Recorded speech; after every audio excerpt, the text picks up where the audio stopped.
होना चाहेगा, कहेगा या अल्लाह मुझे दुनियादारों का मोहताज ना बना, अपनी बारगाह से अता फरमा। जो लोगों से बेनियाज होना चाहेगा अल्लाह लोगों से बेनियाज कर देगा।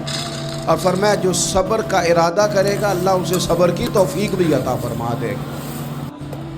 इरादा तो करे, प्रोग्राम तो बनाए, तौफीक तो अल्लाह देगा। जो सब्र का इरादा करेगा अल्लाह सब्र की तौफीक भी अता कर देगा।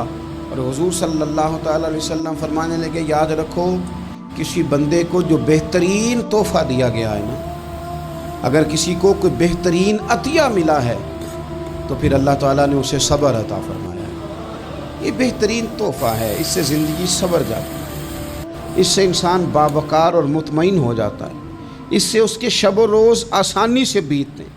वो दुनिया की पगडंडियों से आसानी से गुज़र के अल्लाह की बारगाह है आली मर्तबत में सरखुरू होकर हाजिर हो।